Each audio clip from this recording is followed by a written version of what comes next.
আমার এক বান্ধবীর আজ অ্যানিভার্সারি, চলে এসেছি থালা বাসনের দোকানে গিফট কেনার জন্য। অনেক কিছু দেখলাম, লাস্ট আমাদের এই যে স্টিলের কড়াইটা দেখতে পাচ্ছ, এই কড়াইটা ভীষণ পছন্দ হয়েছিল। পর গিফটটা প্যাকিং করে নিয়ে মাম্মাম দেখো হাতে ঝুলাতে ঝুলাতে নিয়ে বেরিয়ে পড়েছে। আমাকে বলছে আমার স্লাইম কিনে দাও না মাম্মাম। আমি বললাম এখন না, পরে। আমি আজকে মাথায় চপচপ করে তেল দিয়েছি, আমার একদম মনে নেই যে আমাকে আজকে এক জায়গায় যেতে হবে। তারপর এই যে যখন যাবো বিকেলবেলার দিকে তখন মনে পড়েছে আর কি করার, কিছু করানোর নেই, তো এইভাবেই আমাকে যেতে হচ্ছে। তারপর আমরা চলে এসেছিলাম ওদের ফ্ল্যাটে, আর এসে দেখছি এত জুতো। আমি বলছি বাপরে বাপ, এত জুতো দরজার সামনে। মনে হয় সবার লাস্টে এসেছি, তো চলো যাই ভেতরের দিকে। বাপরে, ভেতরে এসে দেখছি সবাই চা কফি সবকিছু খাওয়া হয়ে গেছে আমাকে ছেড়ে। তো এই দেখো এখানে কিন্তু সবাই বসে আছে, আর এই যে আমার বর, আর এই যে ইনার আজকে হচ্ছে অ্যানিভার্সারি।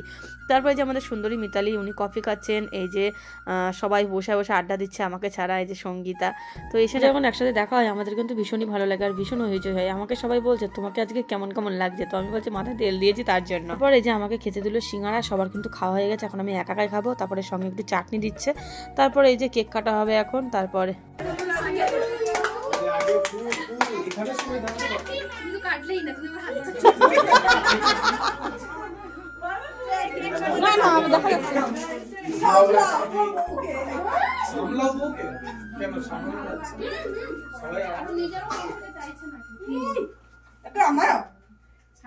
আমার বর পাপানকে কোলে করে নিয়ে রয়েছে, কারণ ওর শরীরটা ভালো না, ঠান্ডা লেগেছে।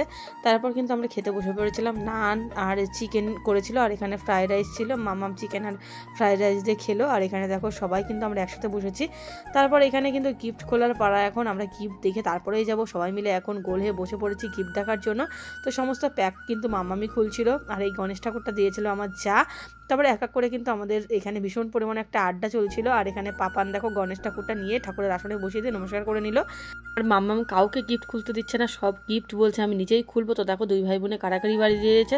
তো চলো বন্ধুরা, আমার এই ছোট্ট ব্লগটি আজকে কেমন লাগলো তোমরা কিন্তু অবশ্যই জানিও। টাটা।